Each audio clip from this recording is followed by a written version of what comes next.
Je pense qu'on peut commencer, d'après ce que j'ai compris. Donc, bonjour à tous. Je me présente d'abord. Donc, je suis Marion Delègue, avocate associée du cabinet de la Tournerie Wolfram Avocat. J'ai préparé ce webinaire en lien avec Marie Courouillan de la Fédération EPL et avec Dina Melahi, qui est avocate collaboratrice du cabinet, qui est également présent sur ce webinaire et qui va le suivre avec moi de façon à pouvoir, le cas échéant, répondre aux éventuelles questions qui seraient posées sur le chat pendant que moi, je fais la formation. C'est un petit peu compliqué de faire les deux ensemble, donc nous nous sommes un peu répartis les tâches. Aujourd'hui, donc, nous allons parler de la gestion des chantiers en période Covid-19, donc sujet effectivement important de l'actualité immédiate de notre pays et de son activité économique. Je vais faire d'abord une petite présentation contextuelle et puis après vous donner les différentes parties de mon intervention, de façon à ce qu'à la fin de chaque partie, peut-être on fasse une pause pour vérifier si les questions sont traitées, si vous en avez d'autres qui se rapportent à ce que je viens d'indiquer, auxquelles je pourrais apporter une réponse. Voilà, donc effectivement, la gestion des chantiers en période Covid, donc on comprend que c'est une question majeure aujourd'hui. On sait que le secteur évidemment de la construction, l'immobilier est c'est la première filiale industrielle française. Donc avec notamment des chiffres importants de 205 milliards d'euros de chiffre d'affaires si on prend toute la construction, et si on limite au bâtiment, on est à 150. Donc un point très important de notre économie, tant lorsque en période de confinement et de difficulté, qu'en vue de la relance qui suivra, qui devrait, enfin qu'on espère, dont on espère qu'elle suivra le déconfinement. Toujours est-il qu'au début de la crise, par étapes successives, que ce soit au tout début de la crise, avant même le début du confinement le 16 mars, puis ensuite la loi du 23 mars 2020 d'urgence pour faire face à l'épidémie du Covid, qui a institué donc l'état d'urgence sanitaire.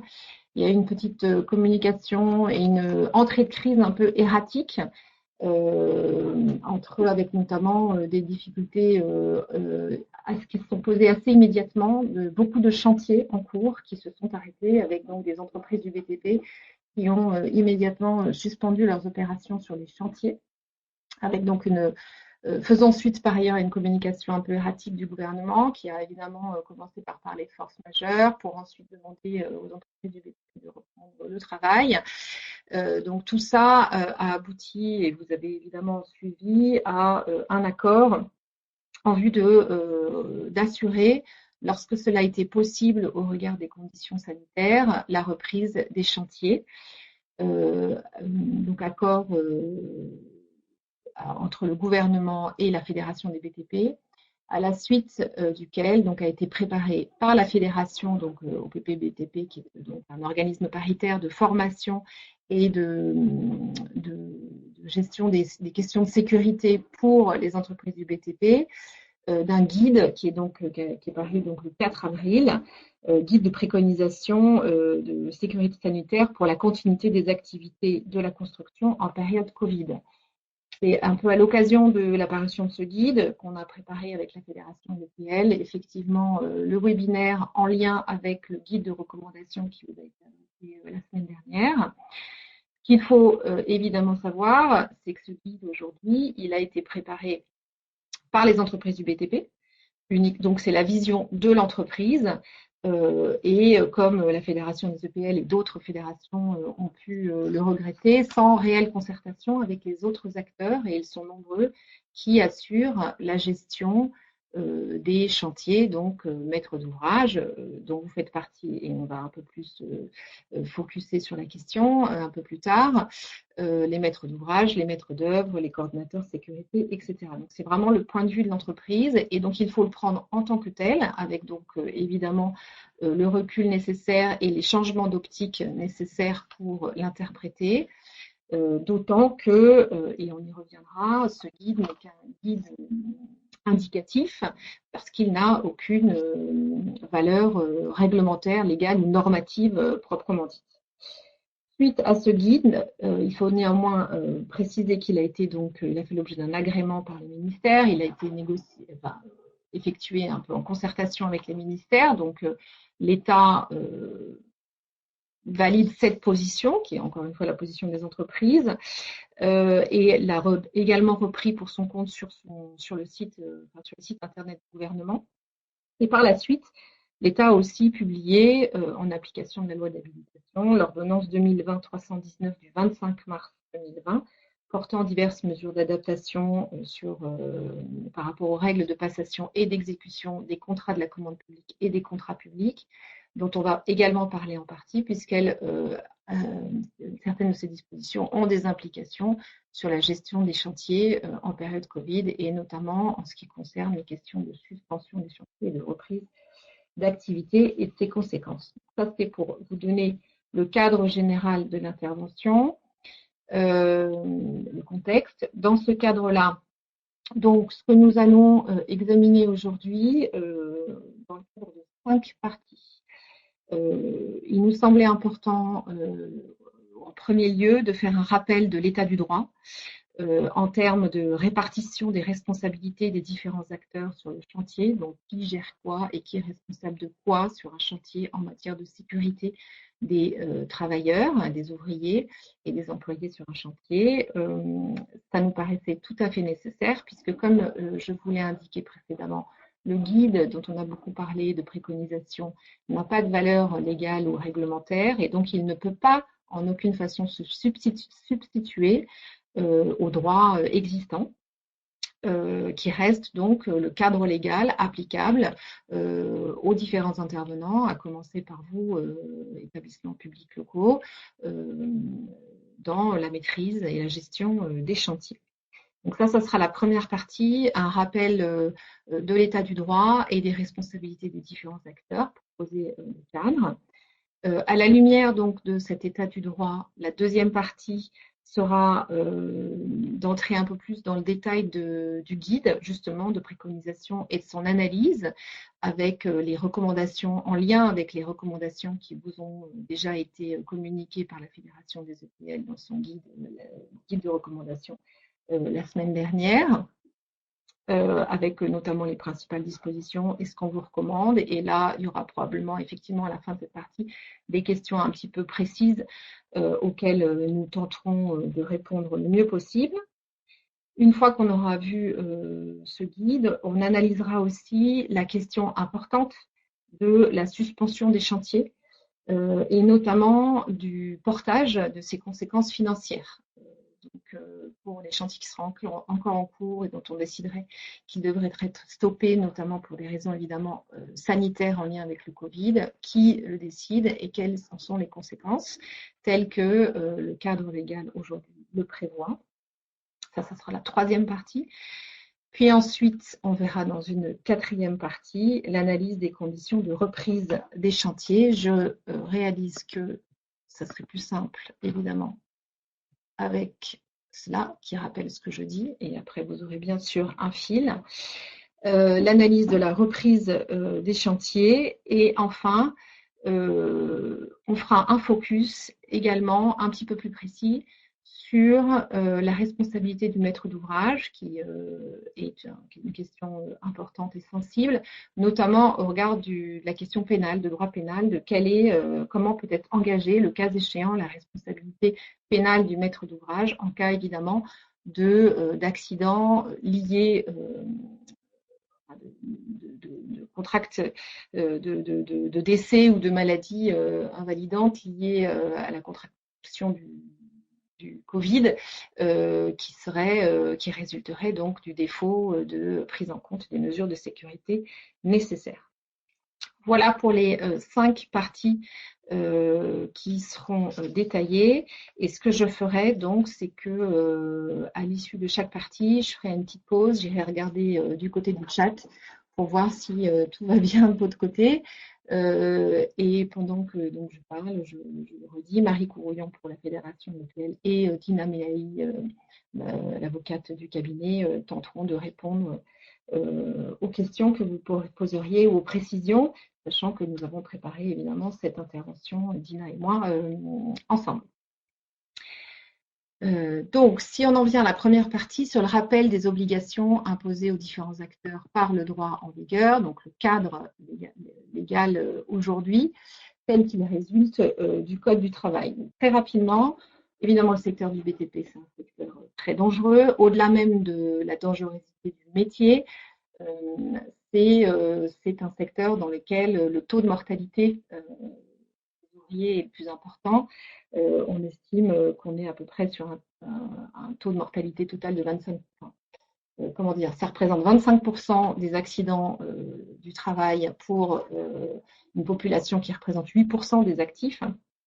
Donc c'est quand même un taux important qui diminue évidemment. Et les raisons qui ont été identifiées à ces taux au niveau européen, c'était non seulement la dégénérosité du métier en lui-même, mais souvent c'était lié donc à des défauts de conception architecturale, programmatique, notamment aussi de forts défauts en termes de coopération et coordination des différents intervenants sur des chantiers dans lesquels donc, différentes entreprises peuvent être amenées à intervenir, soit de façon concomitante, soit successivement, avec donc un défaut majeur de coordination. Donc, ce qu'il faut savoir, c'est que notre droit aujourd'hui, il est issu d'une transposition d'une directive européenne qui date de 1992, donc dont l'objet était évidemment de définir des normes minimales de sécurité.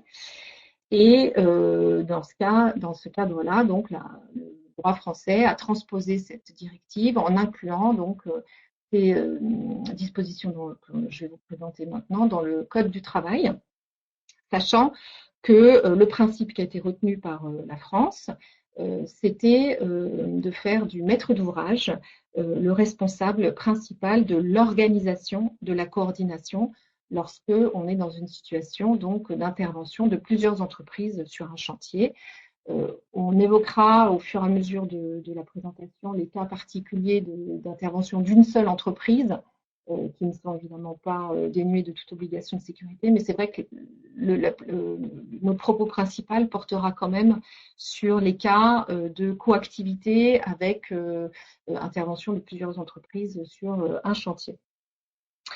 En effet, le Code du travail réglemente donc la question de la coordination de la sécurité dans ces chantiers-là, qui implique donc d'une part que ce sont des chantiers de bâtiments et de génie civil avec des travaux structurants dont on va exclure les opérations d'entretien courant. Et d'autre part, donc, dans le cas où il y a une forme de coactivité dans un chantier clos et couvert avec plusieurs entreprises qui soit interviennent en même temps, soit successivement. Dans ce cadre-là, donc évidemment, crée un risque de potentiel de problèmes de sécurité.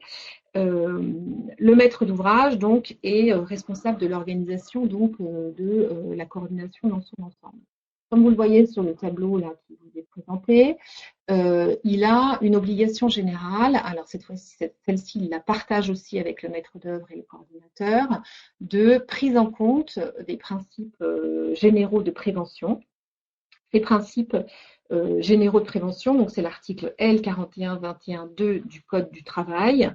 C'est une liste de grands principes qui ne donnent pas lieu à une sanction proprement dite, mais qui sont les grands principes dont il doit tenir compte, qui sont, et je vais les dire une fois pour ne pas y revenir, mais c'est important, éviter les risques, évaluer les risques qui ne peuvent pas être évités, combattre les risques à la source, tenir compte de l'état d'évolution de la technique, remplacer ce qui est dangereux par ce qui n'est pas dangereux ou par ce qui est moins dangereux, planifier la prévention en y intégrant dans un ensemble cohérent donc la technique, l'organisation du travail, les relations sociales, etc.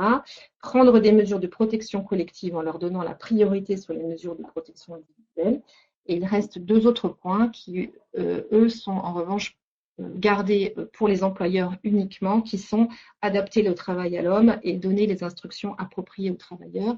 Ça ne relève pas du maître d'ouvrage. Ce n'est pas le maître d'ouvrage qui va donner les instructions aux travailleurs. Ça relève de la responsabilité principale de l'entreprise. J'y reviendrai. Donc, il a le maître d'ouvrage une obligation générale, donc de prise en compte de ces principes. Et il a donc une obligation également de les mettre en œuvre, ces principes de prévention. Et le Code du travail donne donc une liste aussi d'obligations qui lui sont apportées, parmi lesquelles notamment dès l'APS de nommer un coordinateur de sécurité. Je rappelle qu'on est toujours dans l'hypothèse, donc on a des entreprises sur un chantier de bâtiment en coactivité. Donc, il doit nommer un coordinateur de sécurité.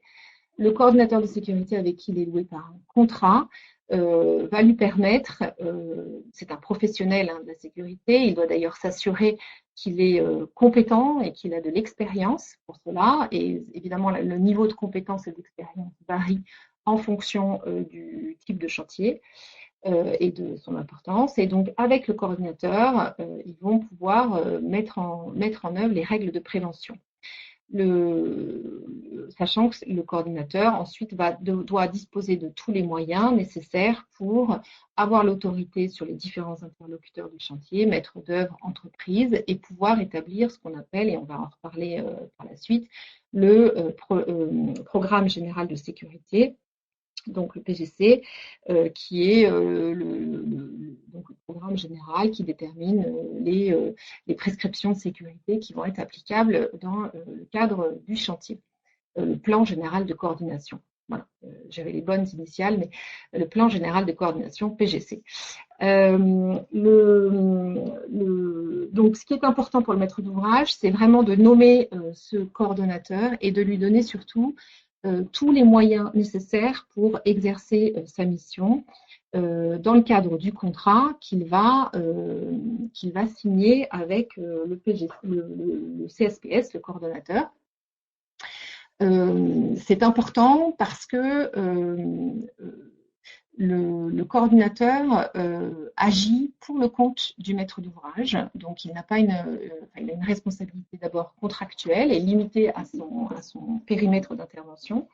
Et donc, si le coordinateur est déficient, s'il n'est pas bon, s'il n'a pas l'expérience requise, s'il n'a pas la bonne compétence, s'il n'a pas eu les moyens nécessaires pour asseoir son autorité sur les interlocuteurs du chantier, c'est la responsabilité du maître d'ouvrage, c'est la responsabilité personnelle du maître d'ouvrage qui pourra être mise en cause en cas de problème, au-delà du fait que le maître d'ouvrage est lui-même tenu par des prescriptions cette fois-ci pénalement sanctionnées, on y reviendra à la fin, pour nommer et assurer toutes les missions, les pouvoirs nécessaires au coordinateur, à défaut de quoi il sera poursuivi pour délit d'entrave par rapport à la nomination et à la protection des fonctions du coordinateur. Donc ce coordinateur, on le voit là dans la deuxième slide, c'est donc celui qui est nommé par le maître d'ouvrage, donc il a un contrat avec lui. Il peut arriver que ce soit un salarié, ça ce n'est pas interdit, mais bon, pour des raisons d'indépendance de fonction, etc., c'est quand même plus simple quand c'est un coordinateur extérieur. Et c'est lui donc qui va déterminer le plan général de sécurité, ouvrir le registre journal pour mettre en place de coordination, pour mettre en place des observations, etc., adresser des observations au maître d'œuvre, participer à toutes les réunions de chantier. Donc, il faut que le maître d'ouvrage précise bien que le maître d'œuvre doit participer à toutes les réunions de chantier, être destinataire de toutes les études du maître d'œuvre, etc., pour avoir le temps de réagir et de faire part de ces observations. Et le maître d'ouvrage doit tenir compte des observations mises en place, écrites sur le registre, et que lui fait le coordinateur. Il ne peut pas, évidemment, les balayer d'un revers de main, ni rester passif par rapport à ces observations, parce que là, il pourrait évidemment manquer à ses responsabilités. Donc ça, c'est le coordonnateur. Voilà, on pourra revenir un peu plus dans le détail si vous avez des questions. À ne pas confondre donc avec le maître d'œuvre. Donc le maître d'œuvre, lui aussi, il a une mission de prise en compte des principes généraux de la sécurité sur le chantier, mais il a plus, le cas échéant, et c'est facultatif, un rôle de coordinateur, donc de coordination, de pilotage et coordination de chantier, évidemment l'organisation des phases de chantier et de construction ensemble, qui peut, le cas échéant, intégrer une dimension sécurité, soit lorsqu'on est dans une commune de moins de 5000 habitants, où là, il n'y a pas d'obligation de nommer un coordinateur et c'est le maître d'œuvre qui joue ce rôle, soit lorsqu'on est donc dans un chantier qui n'a pas d'obligation de nommer un CSPS, et à ce moment-là, dans le cadre de son rôle d'OPC, le maître d'œuvre pourra effectivement jouer ce rôle de vérification des conditions sanitaires et de sécurité pour le chantier. Mais il ne peut pas y avoir de cumul des fonctions, en tout cas entre le coordinateur et le maître d'œuvre. Au-delà d'un certain montant, c'est forcément deux personnes séparées. Ensuite, il y a effectivement l'entreprise. Alors l'entreprise, on y reviendra aussi, mais l'entreprise, c'est l'entrepreneur est le responsable au premier chef de la sécurité de ses employés. Il doit procéder à une étude, une évaluation a priori des risques, les éviter, et il a une obligation légale qui est de réaliser, donc établir un plan particulier de sécurité et de protection de la santé, donc le PPSPS, qui doit évidemment prendre en compte les préconisations qui ont été faites par le coordinateur dans son plan général de coordination. Ça doit redécliner ces prescriptions de sécurité et sanitaire, et il doit transmettre obligatoirement, il a un délai pour le faire, et lui aussi c'est pénalement réprimé s'il ne le fait pas ou s'il ne le fait pas bien ou de façon conforme. Il doit communiquer au CSPS quand il y en a un son plan particulier de sécurité et ou au maître d'ouvrage directement quand il n'y a pas de CSPS. Il doit participer évidemment à toutes les réunions auxquelles il est convoqué, etc. Et il a aussi l'obligation de mettre à jour son plan particulier en fonction de la mise à jour faite par le coordinateur sur le plan général de coordination. Donc ça, c'est vraiment la répartition des compétences entre chaque intervenant sur le chantier.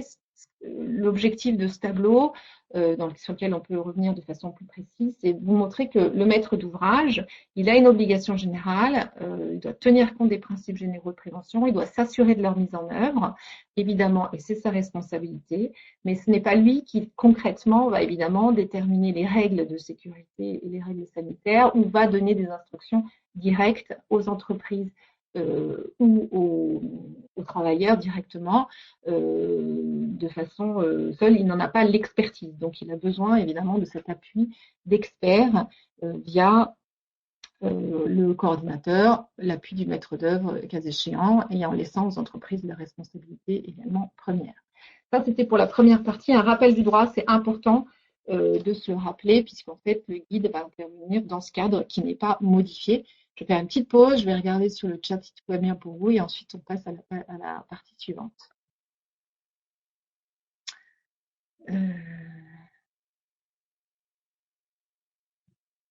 Voilà, donc j'en profite pour lire un peu.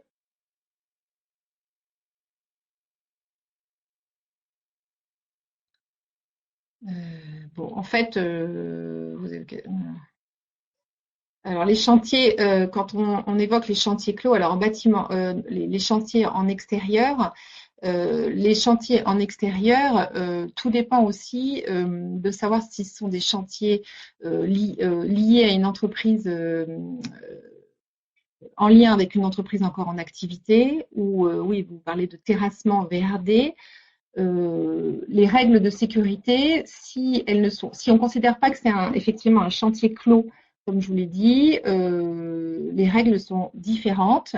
Il y a toujours des obligations de sécurité, mais il n'y aura pas cette obligation légale de nommer un CSPS, d'autant que il est moins certain qu'il y ait de la coactivité dans ce type d'activité. Alors, je vois qu'il y a beaucoup de questions, donc en fait, c'est très compliqué de faire les deux ensemble. Je vais enchaîner sur la deuxième partie et on verra. Je laisse Dina et Marie répondre aux différentes questions. Alors, ensuite, si on passe sur la deuxième partie, sur le guide des recommandations. Alors, le guide des recommandations, donc, vous l'avez tous, j'imagine, vu, téléchargé sur le site de l'OPP BTP, d'autant qu'il a été repris donc un peu partout dans la presse ainsi donc je disais sur les sites du gouvernement. Ce guide, donc encore une fois, n'a aucune valeur normative. Certes, il a reçu l'agrément des ministères, mais ça ne lui donne pas pour autant, c'est pas une convention collective, hein, ça lui donne pas pour autant une force prescriptive, en dépit des termes qui sont écrits, qui sont très durs. Hein. Les entreprises doivent respecter strictement les préconisations de ce guide. À défaut, elles doivent stopper leur activité. Enfin, c'est un peu combinatoire, mais en fait, légalement, ça n'a pas de valeur juridique particulière, si ce n'est d'être des recommandations. Comment il est et donc c'est soumis évidemment au bon vouloir des participants, et encore une fois, c'est l'avis des entreprises. Donc il faut le prendre en tant que tel. Il est donc décliné avec des exigences préalables liées donc à l'accord préalable des clients pour exécuter le marché. Ensuite, différentes consignes générales qui reprennent les gestes barrières connus, la distance d'1 mètre, le lavage approfondi des mains, la mise en place de plans d'eau, le port de protection de masque dans certains cas, éviter la coactivité le plus possible, ce qui n'est évidemment pas toujours possible, contrôler l'accès des salariés et éviter évidemment que des salariés contaminés ou malades interviennent sur le chantier. Des consignes particulières qui sont adaptées aux différents postes, donc les bureaux, dépôts et ateliers d'une part, les bases vies, les véhicules, donc toujours pour permettre la distanciation sociale. Et puis, une fois qu'ils ont décrit, donc en allant très loin hein, dans la description des consignes sanitaires, ils ont mis en place un questionnaire de vérification de la santé du salarié. Ça, c'est pour l'entreprise qui doit le faire, enfin qui conseille de le faire. Bon, je ne sais pas très bien quel est leur régime RGPD CNIL de ce type de questionnaire, mais en tout cas, c'est les entreprises qui doivent le faire. Et ensuite, effectivement, des fiches conseils, notamment une fiche sur laquelle on reviendra après, 10 points échangés avec mon client professionnel, qui est donc rempli par l'entreprise. Hein. L'entreprise est censée indiquer les conditions sanitaires dans lesquelles va se passer le chantier, comment c'est organisé le maître d'ouvrage, etc. Donc c'est bien l'entreprise qui est invitée à remplir cela. Et ensuite, il est demandé effectivement qu'il soit co-signé par l'entreprise et le maître d'ouvrage. Et c'est censé valider l'accord du maître d'ouvrage pour la reprise du chantier. On y reviendra parce qu'il n'est pas tout à fait évident dans tous les cas de devoir donner ce sentiment d'une validation. Donc ça, sur ce guide, donc je l'ai présenté globalement. Les quelques points sur lesquels notre attention a été attirée et sur lesquels il est important de rappeler au maître d'ouvrage de ne pas prendre de responsabilités qui ne seraient pas celles qui sont prévues par le Code du travail. D'autant que bon, c'est des dispositions qui ne sont pas toujours très explicites. Le premier point, c'était donc la désignation d'un référent Covid par le maître d'ouvrage. Le guide indique que le maître d'ouvrage pourra désigner un référent Covid chargé de coordonner les mesures à mettre en œuvre. Donc nous, c'est vrai que, en tout cas, dans les chantiers dans lesquels un CSPS est obligatoire, il nous semble que ça se doublonne quand même avec la mission du CSPS, dont la mission, hein, et d'ailleurs, c'est dit parallèlement aussi, est d'adapter en permanence son plan général de coordination aux règles sanitaires, à l'évolution du chantier, à d'éventuelles nouvelles problématiques. Et donc ça se doublonne et il est sans doute préférable de demander au CSPS d'exercer cette mission de Covid-19 de référent Covid-19 pour éviter le dédoublement. Et lorsqu'il n'y a pas de CSPS ou lorsqu'il le refuse, sans doute demander au maître d'œuvre de le faire et à défaut de nommer un référent Covid dont il n'est pas très clair d'ailleurs si ce référent Covid doit être un externe ou un salarié, un employé de la maîtrise d'ouvrage. En tout état de cause, parallèlement, il est demandé aux entreprises de nommer aussi pour elles un référent Covid et par chantier. Et donc, l'idée, sans doute, c'est que ce référent Covid maître d'ouvrage coordonne les différents référents Covid des entreprises. Voilà, donc ça, c'est pour nous pas très explicite. Si vous avez un CSPS, c'est quand même plus simple de lui demander d'ajuster sa fonction à cela assez naturellement, moyennant effectivement les dispositions contractuelles que vous avez avec le CSPS, puisque je le rappelais avant, il a un contrat. Le contrat, si possible, a prévu une évolution de ses missions face à des nouvelles prescriptions. Si ce n'est pas le cas, il faudra peut-être effectivement renégocier un petit peu les termes du contrat avec le CSPS. Ensuite, si le deuxième point qui nous a semblé important de soulever, c'était la question de la formalisation de la liste des conditions sanitaires. Ce qu'il est écrit effectivement au début du guide, pour chaque opération, quelle que soit sa taille, le maître d'ouvrage formalise après analyse, le cas échéant par le maître d'œuvre et le coordinateur SPS, en accord avec les entreprises intervenantes, une liste des conditions sanitaires afin de s'assurer que les différents acteurs pourront mettre en œuvre, etc., et respecter dans la durée les directives sanitaires. Ce point-là nous a semblé un tout petit peu aller au-delà des obligations légales, puisque si on revient sur la présentation des responsabilités initiales, il paraît assez étonnant que ce soit le maître d'ouvrage, qui n'est pas sachant, qui n'est pas un expert en sécurité, qui lui-même définisse une liste des conditions sanitaires. En fait, plus concrètement, il va plutôt se retourner vers son CSPS quand il y en a un qui doit élaborer le plan général de coordination pour mettre en place ces dispositions sanitaires particulières dans le plan général de coordination et le mettre à jour, et demander aux entreprises de mettre à jour leur plan particulier également à cet égard. Mais il nous semble que ce n'est pas au maître d'ouvrage lui-même de déterminer cette liste de conditions sanitaires. Lorsqu'il n'y a pas de CSPS, il nous semble que dans le cadre de la déclaration unique des entreprises, elles pourraient adresser une liste des mesures qu'elles comptent mettre en œuvre pour la reprise sécurisée du chantier, et si possible, que le maître d'ouvrage fasse valider cette liste par son maître d'œuvre ou par son référent Covid s'il en a nommé un, de façon à bien s'assurer que le cadre sanitaire convient à une éventuelle prolongation, reprise, maintien du chantier, sans que ce soit lui qui valide strictement parlant les conditions sanitaires dès lors qu'il n'est pas sachant. Donc ça, c'est la formalisation de la liste des conditions sanitaires. Nous vous invitons à la faire de façon vraiment coopérative, consensuelle avec les acteurs de la sécurité et pas tout seul, sans cet échange-là. Ensuite, le troisième point qui nous semblait important à signaler, c'était la signature, la fameuse fiche relative à l'intervention de l'entreprise par le maître d'ouvrage. Il nous semble que donc cette fiche, elle est remplie par l'entreprise. Si les conditions de reprise sécurisée du chantier sont réunies du point de vue du CSPS, du maître d'œuvre, des entreprises, il n'y a pas de difficulté pour le maître d'ouvrage de la signer.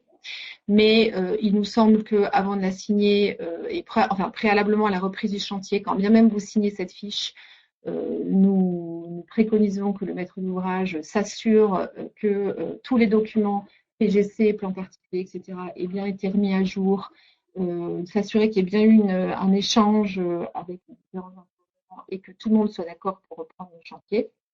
Et il nous paraîtrait pas incongru, même si aujourd'hui c'est que votre CSPS ou votre maître d'œuvre contresigne également cette fiche. Ça ne va pas engager leur responsabilité proprement dit, mais simplement ça permet de valider que tout le monde est d'accord sur les conditions de sécurité. En tout état de cause, fiche signée ou fiche pas signée, il nous semble qu'il serait très risqué d'imposer aux entreprises, qui ne le feraient pas de toute façon, d'imposer de reprendre les opérations de travaux si elles ne sont pas d'accord. Ça nous semble, on y reviendra après, mais la reprise des travaux ne peut se faire que de façon coordonnée et consensuelle. Voilà. J'ai terminé sur la présentation succincte du guide. Il y a beaucoup d'autres choses à dire et normalement, je pense que vous avez des questions. Je vais essayer de revenir sur les questions pour voir si je peux répondre à certaines questions avant d'enchaîner sur la troisième partie concernant donc la décision de suspendre ou interrompre les travaux.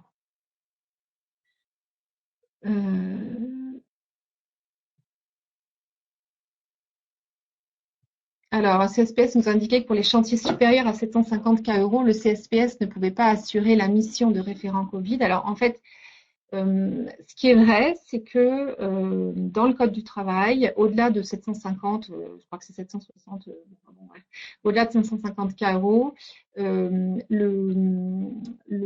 CSPS ne peut pas cumuler avec d'autres fonctions. Il ne peut pas être bureau d'études, il ne peut pas être maître d'œuvre, il ne peut pas être euh, enfin voilà, il ne peut pas avoir d'autres fonctions que purement la question de CSPS. Alors, est-ce que eux l'interprètent comme disant que le Covid, le référent Covid-19 est une autre fonction? Bon, je pense que ça se discute dès lors que sa mission est quand même d'assurer, dans le cadre du plan général de coordination, l'ensemble des conditions permettant des prescriptions techniques permettant d'assurer le chantier dans les meilleures conditions de sécurité et de santé. Donc, bon, ce qui est sûr, c'est qu'il y aura sans doute une petite négociation avec le CSPS pour pouvoir intégrer cette mission dans ses fonctions. Mais voilà, la question qu'il pose n'est pas, elle a un fondement, mais de là à identifier si c'est une vraie mission, c'est pas une mission légale, hein, le référent Covid, hein, c'est quelque chose quand même, donc ça paraîtrait quand même assez étonnant. Mais effectivement, vous avez effectivement l'autre question pareille, il ne peut exercer aucune autre fonction. Je ne sais pas si la mission de Covid, référent Covid-19 est une autre fonction, puisqu'en fait, elle n'est encore une fois pas une fonction légale. C'est une fonction de conseil mise en place sur les conditions sanitaires Covid. Mais ça vaudrait le coup effectivement d'interroger sans doute l'administration du travail précisément sur ce point, peut-être qu'ils n'ont pas vu. Voilà, manifestement, vous êtes nombreux à avoir cette question, donc elle est certainement très pertinente. Alors après, en termes d'assurance, il est certain que ce que je vous disais, ça dépend aussi du contrat que vous avez avec le CSPS et du niveau d'assurance responsabilité civile qu'il a. Au mieux, ils acceptent une mission de coordination des référents Covid de toutes les entreprises. Donc ça, oui. D'accord, mais ça change quoi par rapport à la mission de référent Covid? Cette mission est-elle suffisante pour couvrir les obligations du maître d'ouvrage? Alors, encore une fois, vous n'avez pas d'obligation de nommer un référent Covid. C'est le guide de préconisation qui le dit d'abord, donc ça ne vous oblige à rien, et d'autre part, il parle d'une possibilité. Ce qui est certain, c'est que, en revanche, pour faire redémarrer votre chantier, vous devez vous assurer que vous avez bien évalué les risques et que vous avez mis en place, enfin fait mettre en place en fait les mesures de nature à éviter ces risques. C'est plus important que de nommer le référent Covid, qui lui jusqu'à présent n'est pas une obligation légale. Voilà. Qui et comment doit-on organiser et valider les mesures de protection entre les différents interlocuteurs, réunions de chantier, visites de chantier? Dans la vie normale, effectivement, il y a des réunions de chantier, des visites de chantier qui sont organisées par le CSPS ou par le collège interentreprise lorsqu'on est dans des seuils importants. Réunions auxquelles sont convoqués les différents intervenants sur le chantier et auxquelles ils sont obligés de se rendre. Et d'ailleurs, normalement, vous devez, en tant que maître d'ouvrage, avoir prévu dans vos contrats avec les entreprises des mécanismes de pénalité lorsqu'ils ne se rendent pas à ces réunions. Ça fait partie de votre obligation en tant que maître d'ouvrage de donner donc les moyens au coordonnateur de faire son métier et de remplir sa mission, et donc notamment obliger les intervenants, les acteurs à se rendre à ces réunions. Là, en période de Covid, évidemment, comme il faut respecter les prescriptions de distanciation sociale, il est tout à fait envisageable de faire des visioconférences. Je crois qu'on en fait tous beaucoup. et donc des réunions par visioconférence si vous ne pouvez pas faire de visites de chantier. Et si vous devez faire des visites de chantier, il faut les faire dans le respect des mesures de distanciation sociale, avec toutes les mesures sanitaires. Dès lors que vous mettez en place, vous assurez que sont mises en place les mesures sanitaires nécessaires, gel hydroalcoolique, lavage de mains, masque éventuellement, distanciation de 1 mètre au moins, etc. Voilà, vous n'êtes pas empêché de faire une visite de chantier, évidemment. Voilà.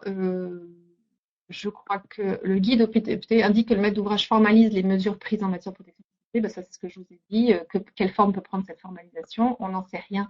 Mais effectivement, le plan général de sécurité peut être et sans doute le bon outil pour le faire lorsqu'il existe. Et il n'y a pas vraiment de raison d'en faire un supplémentaire.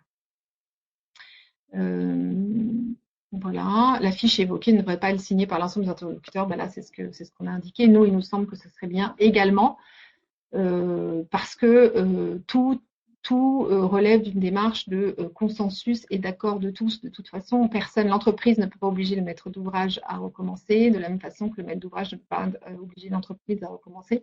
Donc, manifestement, il faut bien que tout le monde soit d'accord.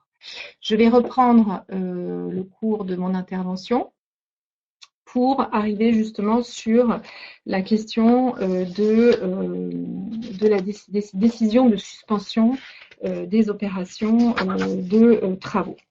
Alors, comme l'a rappelé le gouvernement notamment, et ce qu'on voit notamment dans les fiches de la direction des affaires juridiques de Bercy, qui rappelle le principe, le principe n'est pas celui de l'arrêt de toute activité, et au contraire, lorsque la poursuite de l'exécution des contrats et des chantiers est nécessaire et lorsqu'elle est possible, en raison, dans le respect des règles sanitaires et de protection à l'égard de ce virus, elle doit pouvoir continuer. Donc il y a 2 cas. Donc ça, c'est le principe quand même, c'est que normalement, on doit s'organiser pour pouvoir continuer. Dans la réalité, on sait tous que c'est pas du tout le cas et que la plupart des chantiers sont arrêtés, reprennent péniblement. Et on a même d'ailleurs des communes qui interdisent la reprise des chantiers sur leur territoire. Bon, par crainte absolue de toute prise de risque. 2 cas de figure sont envisageables et chacune a des conséquences juridiques et financières différentes. Elles sont organisées aujourd'hui par les dispositions classiques qui existaient déjà du CCAG travaux, sous réserve évidemment des dispositions spécifiques dérogatoires contractuelles qui auront été prises par les maîtres d'ouvrage. Et d'autre part, par l'ordonnance 2020-319 du 25 mars 2020, donc portant diverses mesures d'adaptation en matière de prestation et d'exécution des contrats de la commande publique et des contrats publics, qui aussi détermine les conditions et conséquences des décisions de suspension pour certains types de marchés.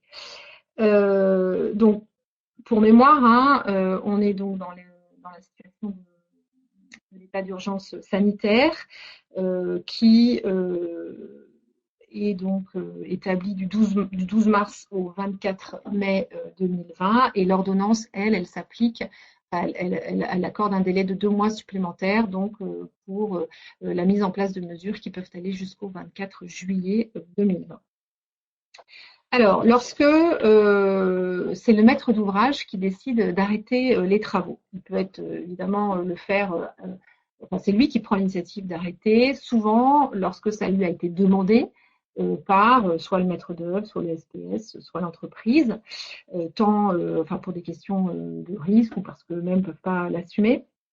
Ce qui est certain, c'est que déjà, avant même toute application des textes, il nous semble que lorsque c'est fait à la demande de l'entreprise, la première chose à faire, c'est vraiment de s'assurer auprès de l'entreprise qu'elle vous produise tous les éléments de nature à justifier qu'elle a des réelles difficultés d'exécution de son contrat ou qu'il faudrait qu'elle mobilise des moyens tels que ça lui mettrait une charge excessive à son endroit. Et donc c'est vraiment le minimum, c'est de s'assurer de ces moyens de justification pour finalement décider d'arrêter le chantier. Lorsque vous décidez en tant que maître d'ouvrage de l'arrêter, il faudra prendre évidemment un ordre de service en application du CCAG et, si possible, prévoir un constat contradictoire du chantier tel qu'il est prévu d'ailleurs aujourd'hui dans le CCAG travaux pour constater, notamment dans un marché public à un prix forfaitaire, la partie des travaux qui ont déjà été réalisés, des ouvrages qui ont déjà été réalisés et s'accorder de façon contractuelle sur cela pour éviter toute contestation par la suite. Alors, en termes de conséquences financières, il y a donc deux dispositions. Il y a la disposition de l'ordonnance qui, elle, s'applique au marché public à prix forfaitaire et qui dispose que lorsque l'acheteur, donc le maître d'ouvrage, décide de suspendre le marché, il doit donc procéder donc au règlement du marché selon les modalités de ce qui a été prévu. Et petite phrase qui est importante, qui prévoit qu'à l'issue de la suspension, un avenant devra déterminer les modifications du contrat éventuellement nécessaires, la reprise à l'identique ou sa résiliation, ainsi que les sommes dues au titulaire, ainsi que le cas échéant les sommes dues par le titulaire à l'acheteur. Ce qui veut dire quand même, il faut faire attention à ça, c'est que ça implique quand même, évidemment le paiement de ce qui a été fait, mais ça implique une éventuelle renégociation ensuite pour la reprise du contrat. Et donc, il faut le garder en tête, puisqu'il est probable que le titulaire ensuite souhaite une renégociation à la hausse de son contrat pour, à minima, couvrir les frais de suspension de l'activité et puis prendre en compte la suite. Dans le CCAG travaux, ce qui se passe en cas d'ajournement, alors les termes ne sont pas tout à fait les mêmes, mais ça revient à la même chose, c'est-à-dire que le maître d'ouvrage va décider de l'ajournement des travaux et le CCAG, sous réserve que vous n'ayez pas prévu de disposition dérogatoire dans vos CCAP, le CCAG prévoit que le titulaire conserve la garde du chantier et qu'il est donc indemnisé évidemment en contrepartie des frais de garde, mais également, le cas échéant, s'il a subi un préjudice du fait de l'ajournement, sous réserve évidemment qu'il le justifie. Il faudra faire attention à cette disposition, puisque ça peut aller loin dès lors qu'il démontre la réalité de son préjudice chiffré. Et notamment, il peut obtenir le remboursement de nombreuses sommes. Alors, c'était hors Covid, on a un arrêt de la Cour administrative d'appel de Lyon de 2018, mais ça peut être les frais d'immobilisation du matériel, du personnel, les frais relatifs à la reprise du chantier, les sommes relatives au défaut d'amortissement des frais généraux, tout ce qui a été engagé pour justement assurer la garde du chantier. Ça peut être beaucoup, d'autant qu'on a un autre article aussi dans le CCAG travaux, l'article 18, qui prévoit également l'indemnisation du titulaire en cas de perte, avarie ou dommage provoqués sur les chantiers par un phénomène naturel qui n'était pas normalement prévisible ou un cas de force majeure. Et dans ce cas, il n'est pas exclu que les titulaires puissent demander l'indemnisation au titre de la perte subie sur leur matériel dans le cadre de l'ajournement. Évidemment, sous réserve de démontrer que ce préjudice est directement lié à l'ajournement, directement lié à la situation sanitaire, et ça n'est pas évidemment en raison de faits qui ne sont pas liés à cette situation. Ce qui est important à savoir, c'est qu'évidemment, une décision de suspension des opérations de travaux, qu'elles soient nommées suspension ou ajournement, que ce soit dans le cadre du CCAG, des dispositions classiques CCAG travaux, ou dans le cadre de l'article 6 quatrièmement de l'ordonnance, prévoit évidemment une prise en charge importante des coûts résultant de cette décision à la décharge du maître d'ouvrage. Et donc, c'est quelque chose, évidemment, qu'il faut bien avoir en tête dans vos prises de décision. Si l'arrêt des travaux est à l'initiative de l'entreprise. Donc là, c'est lorsque le titulaire est dans l'impossibilité d'exécuter tout ou partie de ses obligations et il démontre que par ailleurs, il ne dispose pas de moyens suffisants pour y faire face d'une façon telle que ça n'entraîne pas pour lui des charges démesurées de façon excessive.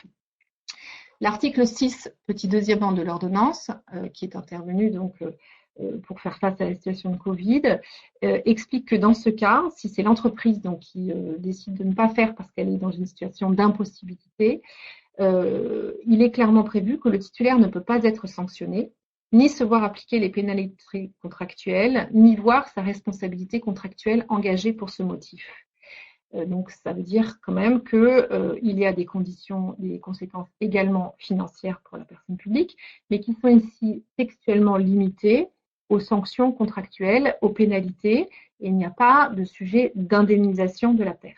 En revanche, l'acheteur, lui, le maître d'ouvrage, le PL, pourra conclure un marché de substitution avec un tiers pour faire face à d'éventuels besoins qui ne pourraient supporter aucun retard, sachant que ce marché de substitution ne peut pas être mis à la charge du titulaire. Et à l'inverse, le titulaire ne pourra pas ensuite demander donc une indemnisation pour le préjudice qu'il aurait subi du fait de ne pas avoir pu réaliser ses obligations jusqu'au bout et de voir un tiers le faire à sa place. Donc, ce qui est important, c'est que dans cette disposition, on ne retrouve pas ce qu'il y avait dans l'autre cas où c'est le maître d'ouvrage qui prend l'initiative. On ne retrouve pas cette notion de prise en charge de l'ensemble des coûts et de risque aussi de renégociation des conditions de reprise de l'activité une fois passée la cause de la suspension. Je vais accélérer parce qu'en fait, ça avance vite. Donc fondamentalement, en termes de stratégie opérationnelle et financière, évidemment, nous, on aurait tendance à dire que le maître d'ouvrage n'a pas forcément intérêt à décider d'ajourner, de suspendre les travaux, puisqu'il s'expose évidemment à un risque financier plus important que lorsque c'est la simple constatation de l'arrêt du chantier par l'entreprise qui a justifié le fait qu'elle ne pouvait pas aller jusqu'au bout, sachant qu'effectivement, chacun aura un intérêt stratégique opposé. Donc c'est vraiment un point à prendre en compte.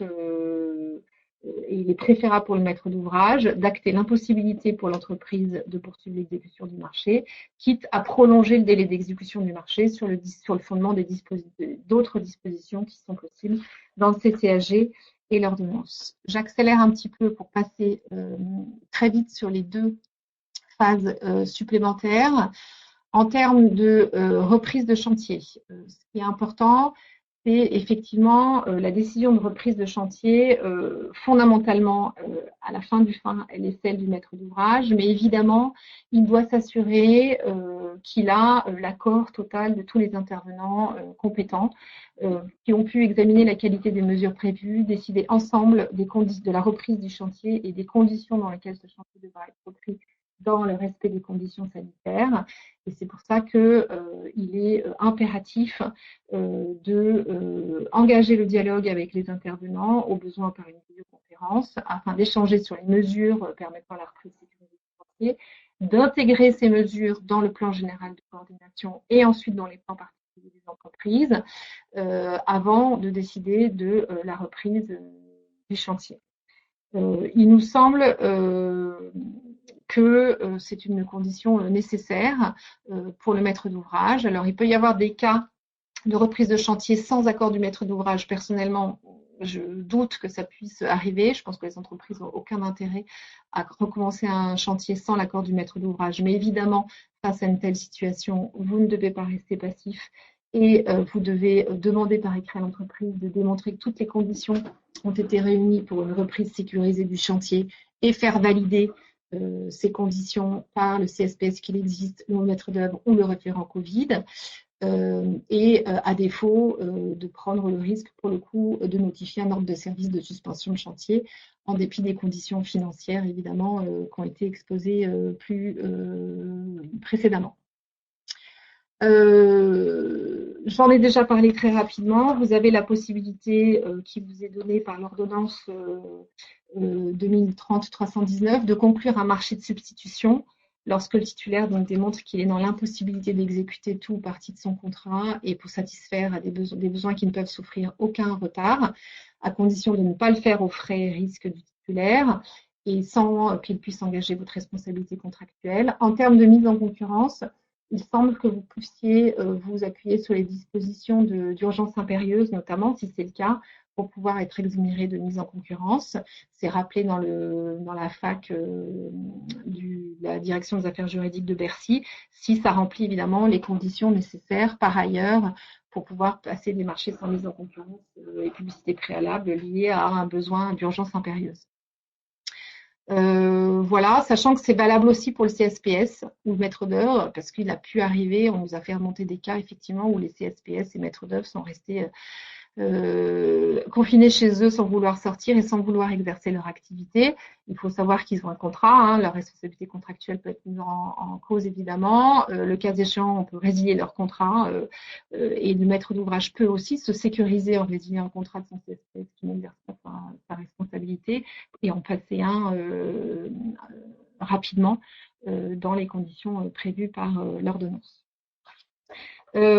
Pour finir, sur un sujet qui est énorme, mais que je vais aborder très très rapidement, rappeler quand même qu'en termes de responsabilité pénale, parce qu'évidemment c'est un point très sensible, toutes les obligations générales de prise en compte des obligations des principes généraux de prévention, il n'y a pas de sanction pénale directement. Il y a un article dans le Code du travail, donc le L47444 du Code du travail, qui décrit les obligations du maître d'ouvrage qui sont sanctionnées pénalement, par notamment une amende en premier tour de 10 000 € et puis en cas de récidive, il peut y avoir l'amende augmente évidemment et avec une petite peine de prison. Mais ça, c'est le L47444 du Code du travail, c'est le défaut de nomination d'un CSPS, le défaut de lui avoir accordé les moyens, le défaut de ne pas avoir, enfin tout ce qui concerne le délit d'entrave à l'activité du coordinateur, ça effectivement c'est pénalisé. Au-delà de ces prescriptions, enfin de ces sanctions pénales très précises, qui effectivement peuvent donner lieu à des condamnations lorsque par exemple on démontre qu'un maître d'ouvrage a relancé un chantier ou donné des délais manifestement trop courts contre l'avis de son CSPS ou n'a pas donné les moyens de son CSPS vraiment d'intervenir sur le chantier. Au-delà de ça, évidemment, la responsabilité pénale du maître d'ouvrage, elle peut toujours être cherchée à condition, évidemment, de démontrer une faute qui relèverait notamment de l'article 121.3, alinéa 1 à 3 du Code pénal, c'est-à-dire en cas de faute faute d'imprudence, de négligence ou de manquement à une obligation de prudence ou de sécurité prévue par la loi ou le règlement, ou voire même pour avoir causé de façon indirecte, là ça ne vaut que pour les personnes physiques, un dommage lorsque on a contribué à créer la situation, qu'on n'a pas mis fin à une situation de nature à causer un dommage, soit en violant de façon délibérée une obligation particulière de prudence ou de sécurité prévue par la loi ou le règlement, soit commis une faute caractérisée exposant autrui à un risque d'une particulière gravité qu'on ne pouvait pas ignorer. Donc ça, c'est le droit pénal commun qui peut, dans certains cas, permettre d'aller rechercher la responsabilité pénale des personnes morales maîtres d'ouvrage, sous réserve de démontrer évidemment le lien de causalité entre la faute, qui est en général le délit d'imprudence ou de négligence par rapport à une obligation légale, avec le dommage, sachant que je rappelle que la responsabilité pénale, la première, c'est celle de l'entreprise, de l'employeur, qui lui a une obligation de moyens renforcés d'assurer la sécurité de ses employés. Mais dans le cas de l'intervention de plusieurs acteurs sur un chantier, la mise en cause de la responsabilité pénale de l'un permet aussi d'aller chercher celle de l'autre si ce sont des fautes qui se cumulent. Mais voilà, c'est un petit peu rapide sur cette partie très importante, mais c'est important de le savoir. Fondamentalement, si vous mettez en place les conditions nécessaires pour que la reprise du chantier se fasse telles que les conditions sanitaires retiennent l'accord du CSPS, du maître d'œuvre, des entreprises pour reprendre, et que vous avez mis tous ces moyens avec un vrai pouvoir donné au CSPS d'exercer cette fonction, ou du Covid-19, voilà, vous limitez évidemment les cas de mise en cause de votre responsabilité. et vous devez naturellement le faire. Voilà, je crois que le temps est imparti. J'espère que voilà, en si peu de temps, vous avez réussi à récupérer quelques notions et on reste évidemment à votre disposition pour plus de précision. Je vais passer sur le chat pour voir où vous en êtes. Voilà, je ne sais pas, après, j'imagine que la session est terminée et que je dois vous dire au revoir. Je pense que vous recevrez le film de cette session et par ailleurs, vos questions sont enregistrées et feront l'objet d'une mise à jour par la Fédération des EPL dans leur règles. Merci et au revoir.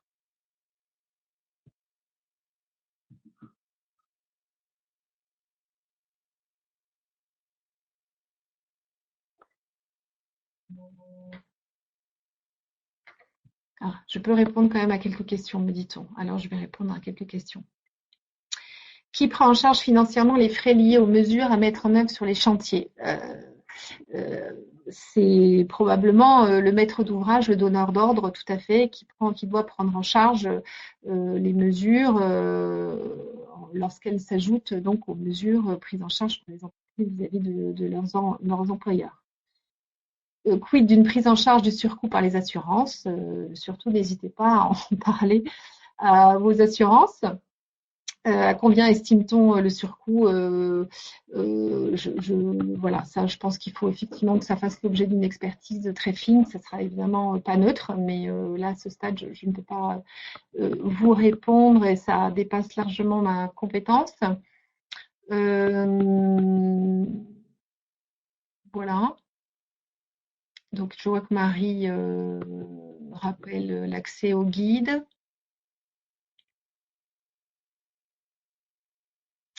Peut-on utiliser l'outil marché de substitution après échange et accord du concessionnaire concerné? L'outil marché de substitution, il est évidemment limité à deux cas. D'une part, une impossibilité totale pour l'entreprise donc de réaliser sa mission et de le justifier. D'autre part, ça doit se rapporter à des besoins qui ne peuvent pas être retardés dans des situations d'urgence ou voilà, et qu'il faudra aussi justifier. Donc, il faut analyser en amont cette disposition et si c'est le cas, effectivement, pouvoir passer par des marchés de substitution. Absolument, c'est fait pour ça. Que faire si le CSPS valide un PPSP mis à jour qui nous semble pourtant insuffisant? Vous avez la possibilité dans votre contrat de lui demander de le revoir. S'il vous semble insuffisant, c'est que sans doute vous avez, enfin voilà, vous êtes lié contractuellement avec vos CSPS, hein, donc voilà, vous devriez lui demander de pouvoir revoir ça. Et s'il n'est pas d'accord, soit vous lui faites confiance et vous mettez en place les dispositifs, soit vous changez de CSPS. Voilà, qu'est-ce que je peux prendre d'autre comme question? Les travaux exécutés sous-traités sans maître d'œuvre ni CSPS.